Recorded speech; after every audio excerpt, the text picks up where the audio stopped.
Organizing a kitchen is not for the faint-hearted. Do we keep it simple or do we use intricate storage ideas?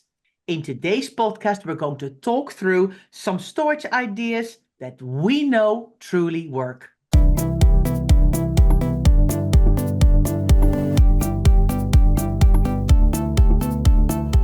You're listening to the Declutter Hub podcast, bringing you tried and tested, no-nonsense tips and advice from the leading experts in decluttering and organising your home. Now here are your hosts, Ingrid Jansen and Leslie Spellman.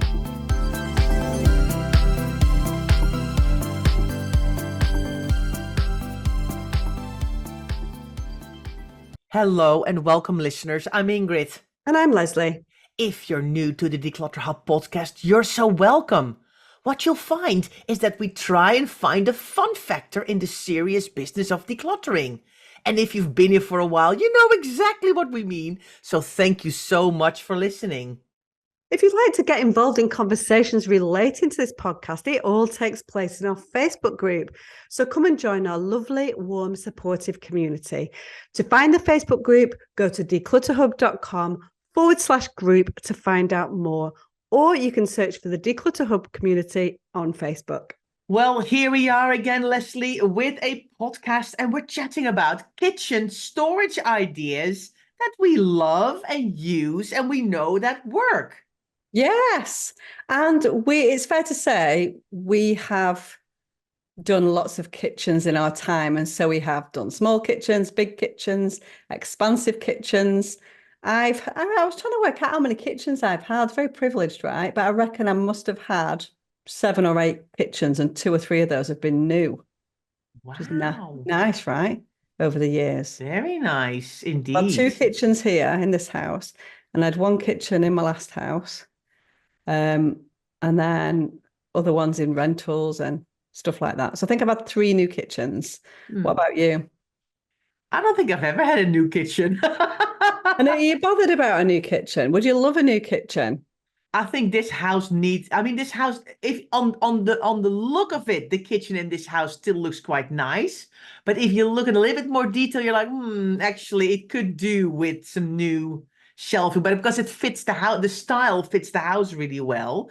I think a lot of people like my kitchen. It's quite traditional. And I don't think, because I live in a very old house, it's from 1910. So I don't think a modern kitchen would fit. But on the other hand, my neighbors redid their kitchen and put a very modern one in, and I quite like it. So I don't know. My last kitchen was super modern, and my house is 1905. So I had there's clever things that you can do to kind of blend the old with the new, for sure. The one that I've got now is much more traditional, but yeah, the last one was quite modern. So anyway, we're not really here to talk about our kitchens. I guess the reason why I'm asking you that, Ingrid, about new kitchens is that if some people kind of dream of what they would do in a kitchen if they got a brand new kitchen, reconfiguring the kitchen. Quite often these days, and yours is quite traditional in terms of you've got lower cupboards and you've got wall cupboards. A lot of kitchens these days don't have as many wall cupboards. They have island units. They have there's different things. There's drawers that are a bigger thing, like big wide pan drawers and stuff like that have come in. Well, certainly in the last sort of 20 years or something that people tend to introduce. So kitchen design has changed quite a lot. Mm-hmm. But I think, and it is really important to get the design of your kitchen right and to really think through what you need when you're getting it. We've done podcasts on that kind of thing, really thinking storage solutions through before. But I think it's also what can you do if you're working with what you've got at the moment, what can you do to really maximize the storage and make it absolutely work for you? Yeah. I think there's certain things that we've found over the years that really work in most people's kitchens, right? Yeah, I think so. And I think that the thing is, I think a lot of people who have clutter dream of if I could just gut my kitchen out and start afresh. And we're like, well, you have to work with what you have first. Put some thinking and put some effort in, put some decluttering in, put some storage solutions in, and then it already changes how people feel about their home and their house, right? And their kitchens. Yeah, definitely. Our big three things that you need to look at in a kitchen, we talk about all the time. We talk about visibility. So you need to be able to see what you want. Accessibility, you need to be able to get to what you want. and compromise, which is what we're talking about. We can all dream of having these huge kitchens that are going to be optimized to within inch of their lives. But if that's not what we've got, and that's not what we're likely to get, then there's no point in having that dream. You've just got to make the most, as we said, of what you've got. That's where the compromise fits in. Compromise, we might want to split up food and non-food and have a designated cupboard for every single thing. But sometimes you might have to put two things together, do you know what I mean, in the cupboard, because you just haven't got the amount of space to categorize everything. Yeah. But really what we're going to talk about today is going to talk about these things that you find. So kitchen products that are available out there for us to kind of amend our kitchen configuration slightly and maximize the storage in there. And do they actually work? Yeah. Well, let me start with an obvious one then, Leslie, because we've thought about this and I'm like, I think we need to talk about containers first, right? Yes. Because I think that can be a very, very good solution. If you're kind of struggling and everything is kind of going everywhere, having a container can really make a difference in a kitchen cupboard. Yeah, we're all over containerization. And honestly, those containers can be shoe boxes. If it's a little thing, iPhone boxes, it doesn't have to be something fancy. So don't think that yes, there are things that you can buy. Of course there are. There are things that you can buy at low cost. There are expensive things, but really it's about the idea that sits behind it. But we are all over containerization. If you can containerize something in its own category, then it's going to make life so much easier for yourself. But you don't need to containerize everything. There are certain things that are better if they're not containerized. So, for example, in my opinion, cans, you don't really need to containerize them because they can form their own orderly queue, if that makes sense, in a shelf. If you've got a shelf, you don't really need to put them in something else because they're kind of fine and they sort of stand alone, don't they?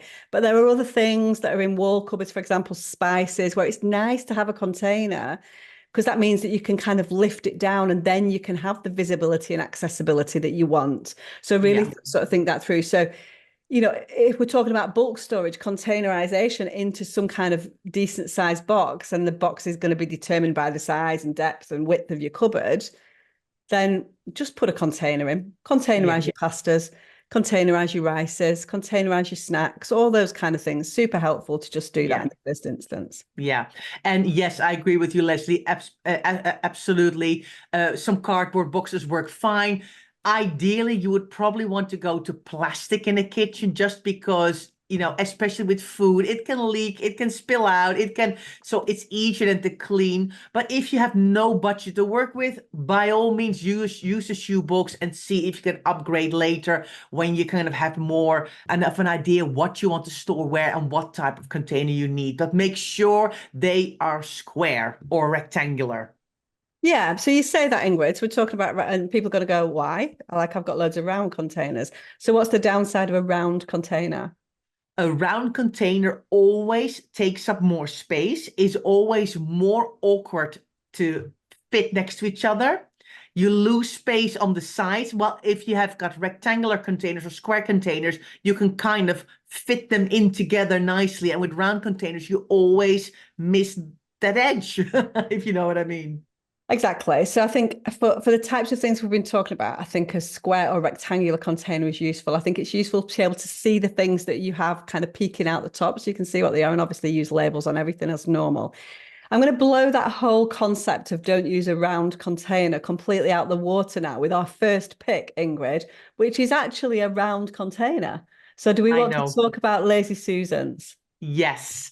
And I knew you were going to do that because I was talking about a rectangular container. So I thought, but one of our first choices would be a Lazy Susan, which is round, which completely kind of goes. But I think a Lazy Susan, and maybe our listeners don't even know what it is. It's basically something that you can, how can I explain it? You can turn it around. On a turntable. It's on a turntable, a container on a turntable. Exactly. So, for example, and you've got them that are quite shallow, you've also got ones that are a bit higher, so you can put like things like oils and things in there, and you can kind of have them all together. But if you struggle with having it in a cupboard and you constantly have to rummage through, if you actually put a Lazy Susan in, you can just have it on a turntable, you can flick it around and see what you have. And that is why a Lazy Susan, either in a cupboard or in a fridge, can be really helpful. So I have a Lazy Susan, both in my pantry and in my fridge. So my pantry is like a cupboard. I do have things containerized in there, but a Lazy Susan I use for things like peanut butter, caramel syrup for coffee, jam. So they're actually, a lot of the stuff that's in there is actually round itself. And so sometimes, a Lazy Susan is perfect for round things. But it just means that you can kind of keep all those things in and turn them around. So, and actually it's the same type of stuff that I've got in the fridge and in the cupboard. It's just that one needs to be refrigerated and one doesn't. And so it's very similar stuff that's in both. Now, the one that I use is an iDesign one, which is the nice kind of perspex ones that you'll see a lot, and definitely you'll see a lot of those on the Home Edit show if ever you watch that. But when they come naturally, a lot of Lazy Susans do, they come with like dividing things in them. They're removable, and I've removed them all because it makes it more rigid, and it makes it, you can't put as much stuff in there. So don't be afraid to take out the dividers if they're not working for you, and don't keep them. If they're not useful for you, once you've decided that it works, just get rid of it. Do you know what I mean? So because we're like, oh, we need to keep it all intact. It's never going to go, you're never going to go back to it like that with the dividers in, if that's what works for you. So yeah, Lazy Susan is really useful for those kind of jams, I don't know, syrups, peanut butters, all that kind of stuff in your fridge and in your cupboard. So yeah, a round container does work sometimes, right? Yeah. I don't have any Lazy Susans because in my house, no. Oh, where would you like one? Can you see anywhere that it would work? No. So you've got it all under control. So these are options that work for some people. If you've got, so it's, you don't have to have these things, right? Yeah. I do have the next one though, Leslie, and that is a shelf divider. I actually have several of those because that works really well for me. So a shelf divider, what we see a lot is sometimes kitchen cupboards can be quite big and then it's very easy for things to get lost. So I actually have a shelf divider in my pantry cupboard. So I've got one cupboard where I keep all of my rices and tins and squashes and pastas and all of the snacks and all those kinds of things. So I've got a shelf divider in there. So it was easier for me to see what was in there. And I've got a shelf divider in my crockery because I've got a plate set for 9. I've got a whole set. And the little plates kind of got lost a little bit amongst all the other stuff. So I put a little shelf divider in and it works brilliantly. So I think the shelf divider that we're talking about is the one that almost, there's like a little stand, isn't there, Ingrid? So there's some that I love and some that I really don't like at all. So the ones that I don't like, and I really hope this is not the one that Ingrid's got, is the one where it kind of goes down in a sort of like a ladder type thing where you lose loads of tins and cans. Yeah, because you lose you lose loads of space on those because you take it, there's like a void area behind them. And so I don't like those ones. You've not got one of those, have you? No. Good. But a lot of people do, but just factor that in. Now, if your cupboards are not chock-a-block, then that might work fine for you. But if you need to get as much stuff in there as possible, don't lose any available space by having a shelf divider that's going to kind of take away from what you're trying to do, which is get more stuff in there and see it more easily. But yeah, a shelf divider means there's just a raised thing. And what that does is it allows you to put kind of 2 sections, one on top of the other without having to move all the bottom stuff to get, all the top stuff, to get to the bottom stuff. So it kind of, so it's good for weight, isn't it? So if you have plates and you put your dinner plates underneath, for example, and then you put your side plates on top, that might be 20 plates. And if you want a dinner plate, you've got to move 10 plates from the top before you get to your bottom one. So if you can subdivide them, then it's a little bit easier to get to exactly what you want. Really gives you that accessibility. So shelf dividers are useful. I do not have any shelf dividers. Oh, okay, perfect. That's all right. I don't feel left out either. I'm fine. Another thing, and this is a good one as well, is something that you used in the past, but you no longer do, but you still think it's a really good idea. I do, but I kind of pimped it up, basically. So basically, I've always been a fan. So we're a family of 5 when we were at our peak, 6 at one point. And water bottles, and refillable water bottles are a big thing here. We've got flasks, we've got water bottles, we've got travel cups, we've got all of those kind of things. And so what I was finding, particularly when the kids were little, or not that little, but teenagers, let's say, then they would never put these things back neatly. Okay. And then they would be like, oh, I don't want that one. I want this type of one. You've always got your favorites for different things, haven't you? Yeah. And so I'm a big fan of just like, you know what, get all the water bottles containerized, get a big, I used a collapsible crate, chucked all the water bottles in, chucked all the lids in, and then it's a kind of, you can rummage through and find exactly what you want, and it's easy to put them back and it's easy to get them out. So I'm a big fan of doing that, because because they're a bit top heavy, often water bottles, so they fall over. The odd shapes and sizes, there's really tall ones and all that kind of stuff. There's awkward, if you go running, there's like overly tight ones and just a bit awkward. So don't be afraid of using a big sort of collapsible crate or a larger storage container to put all your water bottles, flasks, all that kind of stuff in. So I've always done that for years, put it into loads of clients' houses as well. Then I got a new kitchen 3 years ago. So what I did was I created a drawer, which now I can put all of my water bottles on. It's got taller sides, and I can put all of my water bottles one behind the other, and they all stand up because it's got a rubber bottom. And I just containerize the lids separately. Yeah. So now it's all nice. It's neater. It's neater than it was. But if you've got a lot, I've changed a lot. And we're going to talk about the way that I do my kitchen now has changed a lot, because I've got a little bit more time than I did when I was a kind of full-time mum, if that makes sense. I can spend a little bit more time giving it that extra little bit of time than I did before. And so it evolves, right? Kitchen organization evolves. Yeah.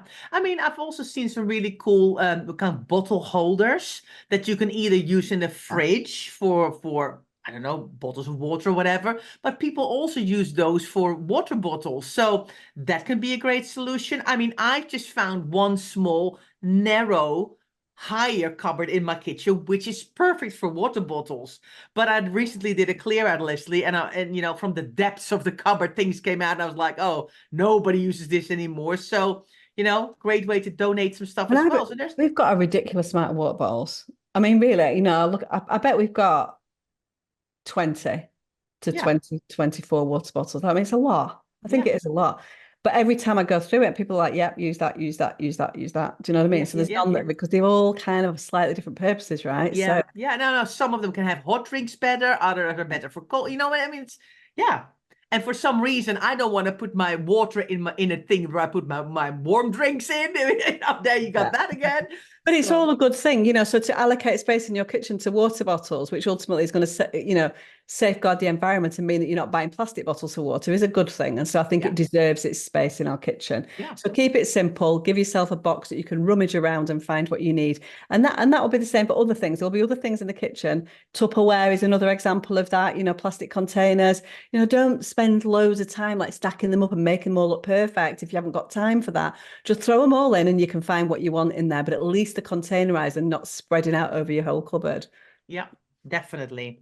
So the next storage idea that we want to talk about is using drawer dividers in your drawers in your kitchen. Because if you've got larger drawers, it can be kind of very easy to kind of throw everything in and hope for the best. But you really want to put some dividers in. Yeah, I use drawer dividers in various places in my kitchen. They're kind of different things. Obviously, I've got the bog standard kind of cutlery drawer type one.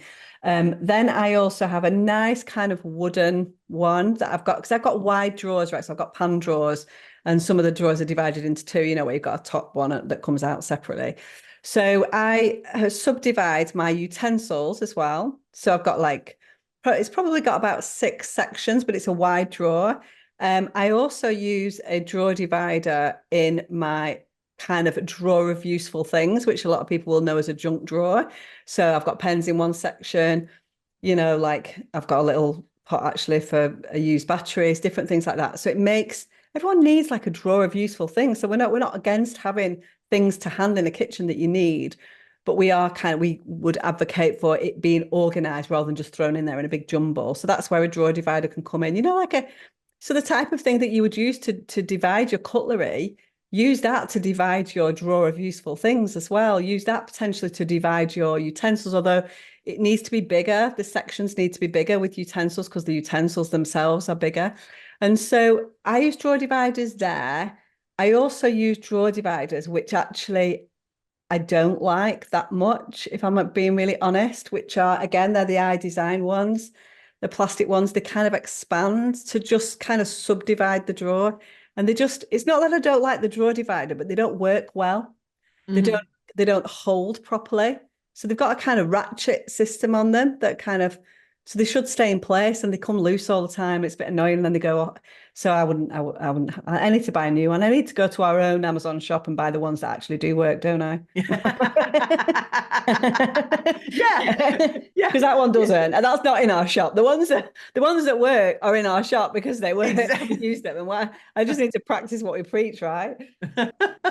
Yeah, so if you're like, huh, Amazon shop? Yes, we do have a tiny little Amazon shop because a lot of people kept asking us, but Ingrid and Leslie, what kind of stuff do you mean and where can I get it and blah, blah, blah. So if you go to declutterhub.com and click on products we love, you can see the things that we talk about. If you click on kitchen organizing, a lot of the stuff that we have in today's podcast, you will find in there. So don't worry about having to kind of search the web for the things that we're talking about. We've kind of put it all together. So we hope that's helpful. Now, Leslie, we were talking about utensils. So let's then also talk about, have you got a utensil jar or not on the side next to your cooker or next to your stove? No, I haven't, because I favor a more minimalist work surface. Mm-hmm. So, and I already have quite a few appliances out. So I'm lucky really, because I built this into the new kitchen. So I've got one of those. I've got like an appliance cupboard with all my big appliances, like a slow cooker and my Actifry and my food processor and stuff like that. Is all kind of behind a door. But I can just pull the door open and it sits on my work surface. But then I've got on the other side, I have got things that I use all the time. So I've got my toaster, my coffee maker, my knife block, anything else. That's it. But they're out on the work surface. So I've not really got space for a utensils drawer. And for me, I'm happy to get the utensils out of the drawer, which is right next to my. I don't need it out, but some people favor it out, and I know you've got some out, right? Yeah. So I've indeed, next to my cooker on the left side, I've got a knife block, and on the right side, I've got just a little nook and cranny where exactly this little jar can live, a larger jar where most of my utensils are in. I do have, besides my 2 cutlery drawers, I do have 1 drawer which has the overflow of utensils that I don't use on a regular basis at all. But the things I use all the time, the pasta drainer, the wooden spoons, the tin opener, all those kinds of things, they're next to my stove because I cook from scratch a lot. I mean, I know you do too, but you've got a larger kitchen to work with. Although my kitchen is not small, the way it was built at the time by the previous owners, it means I do not have a utensils drawer next to my cooker. Right. So I have to have a utensils jar. Yeah. And I think it is about that. And I think it's about sort of taking a step back from what you've always done. So things like utensils jars on work surfaces, I think people think we've got to have one. That's just what people do. Do you know what I mean? And you've got it because it makes sense for you to have that because of the configuration of your kitchen. I've not got one but you don't. The reason you don't need it, you don't need those things right next to where you cook, because you can go and get them out of a drawer quite easily when you need them. And so I think what we struggle with sometimes, and what we try to kind of eradicate in kitchens that we work with, not necessarily because it's not our call, but we'll talk about to the clients about if you've got 3 or 4 utensil jars, on your work surface, which is quite common. Do you need all those there, and have we got an alternative? It's important that if you do want a sort of curated collection, which Ingrid is saying, her absolute vital, most used utensils are right next to her cooker, and her other ones are off somewhere where she doesn't need them quite as frequently.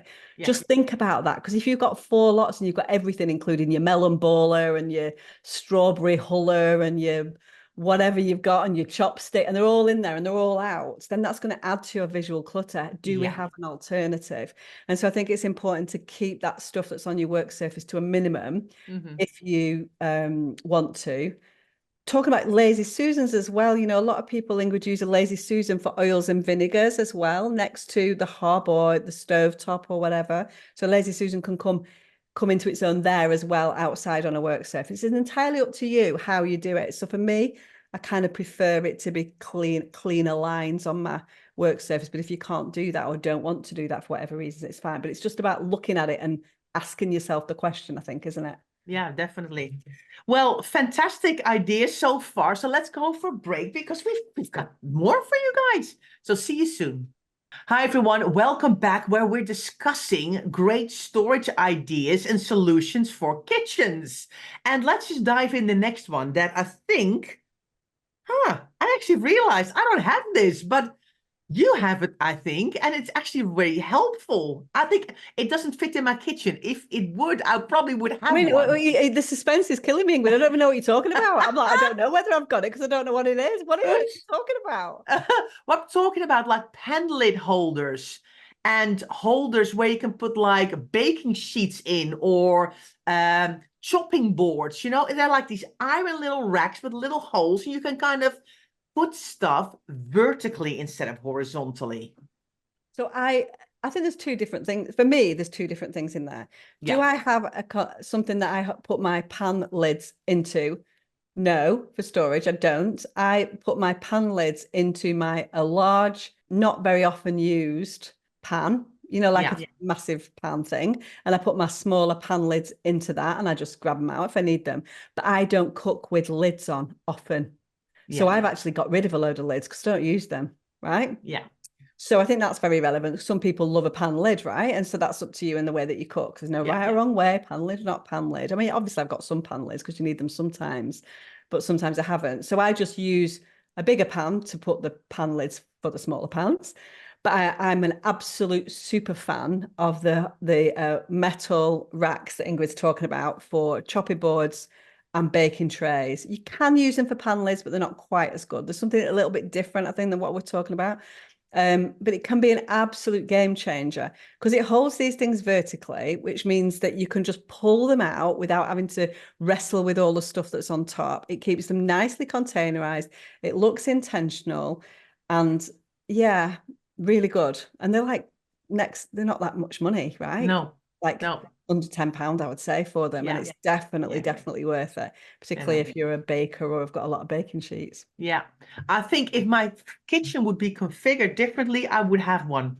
But the way it's working in my kitchen, I just can't fit one in that makes sense. But I am a fan.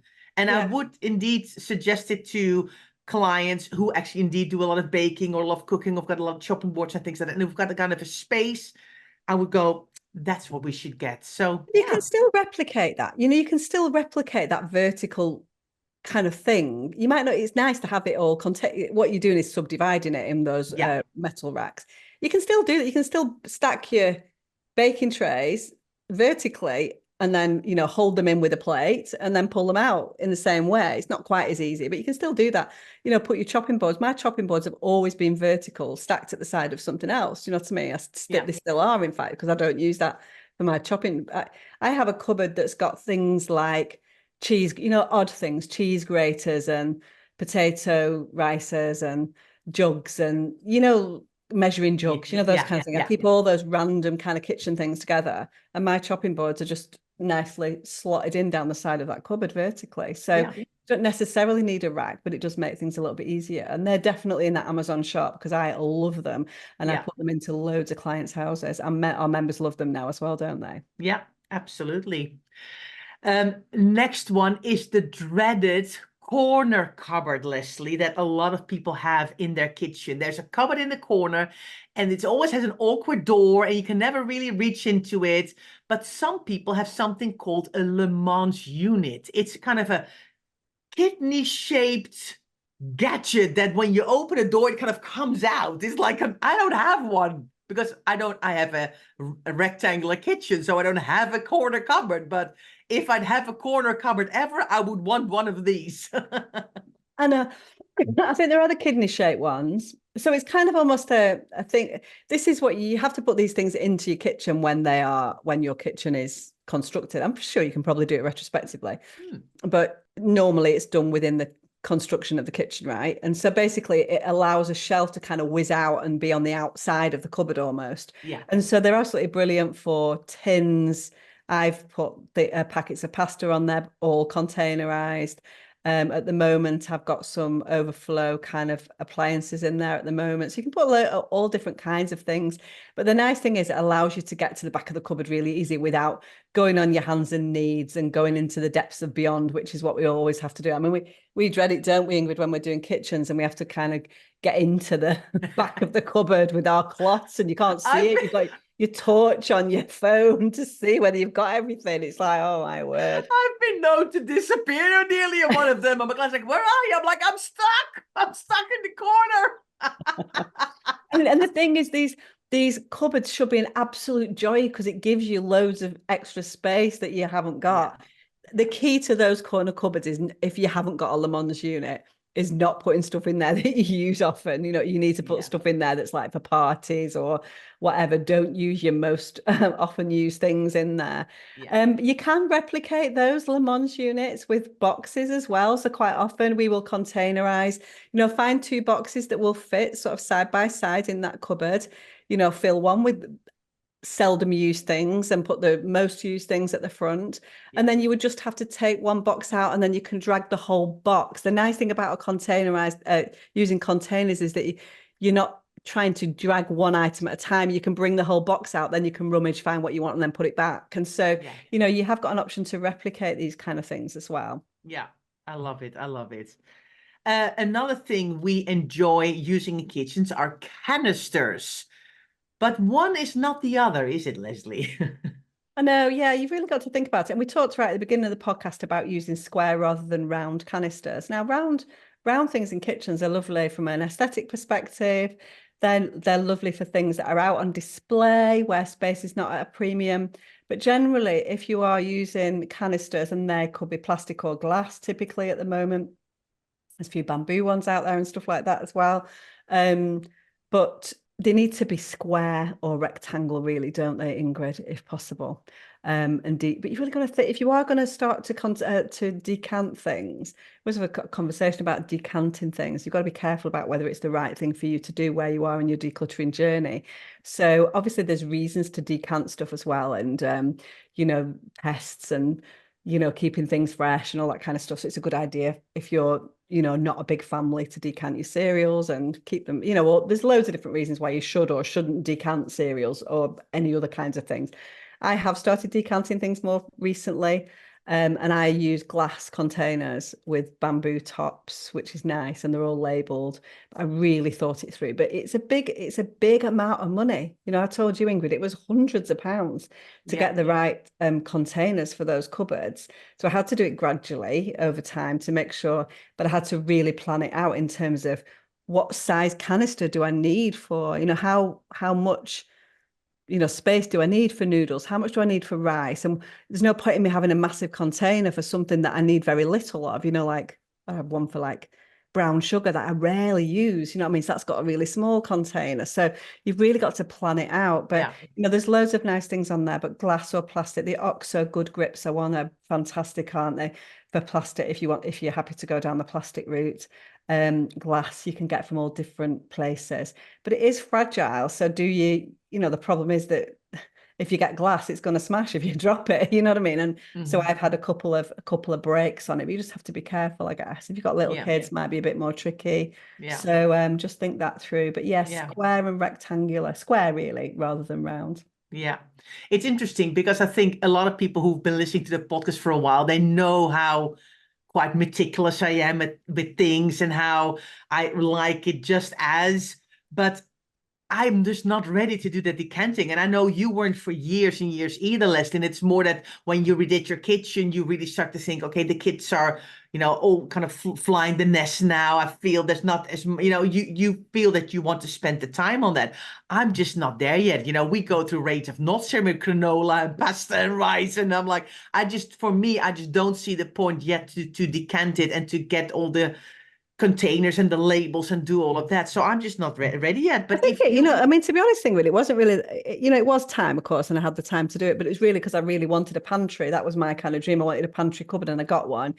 And it looks lovely with all of the containers in like that, so it is a bit, but it's only now, like I was quite anti it for a long time because I was like, it's just more time, more effort, more energy that I haven't really got. But now if I can't find an extra 20 minutes on a Saturday morning to decant a few things, and there's something going wrong at 55. Anyway.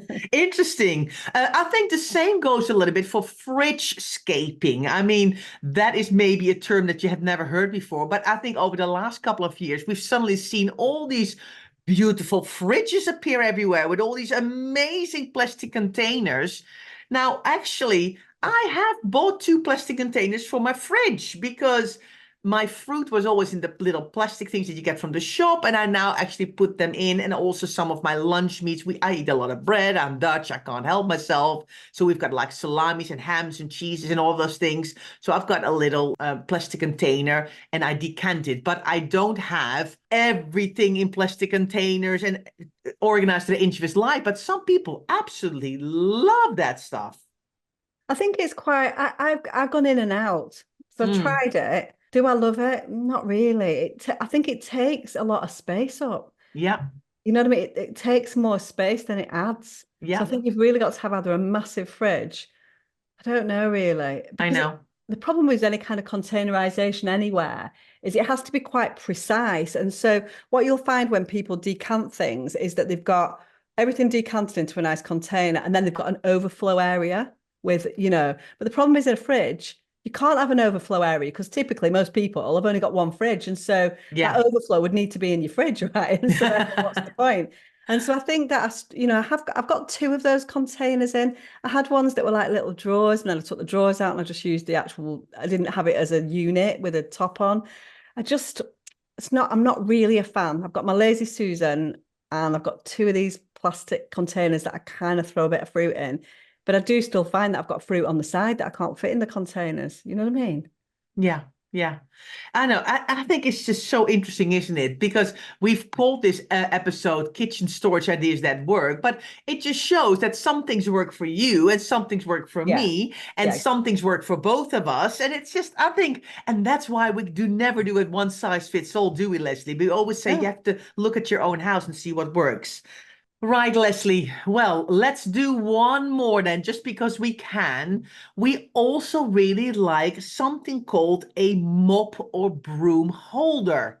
Fantastic storage solution for a kitchen. It's a game changer, in my opinion. I mean, ideally, if it's not in the kitchen, it's better because you don't really want your mops and brooms in your kitchen. But sometimes we have to have them in there. If you've got a utility room, then obviously they're going to go into there. But, you need to keep these mops and brushes off the floor if you can, and not because they all fall over. And it's a dead simple little rack that means that you can hook these things in. It's kind of got rubber. It's really hard to explain, isn't it? But it grasps the handle of the broom or the mop and keeps it rigid and in the same place and off the floor. And it's fantastic. I love it. Yeah, I know. And I think you've also installed them in a garage, right? For brushes and brooms and garden equipment and things like that. It works really well there as well. Yeah, exactly. So perfect. Well, listeners, we hope that you have enjoyed our ideas for kitchen storage ideas and solutions. And let us know if there's anything in your home that you're using that's a game changer and you think, why have Leslie and Ingrid not talked about that in our podcast? Let us know in the comments. We would love to know. But for now, thanks so much for listening, and we look forward to seeing you next week. Thanks so much for listening to the Declutter Hub podcast.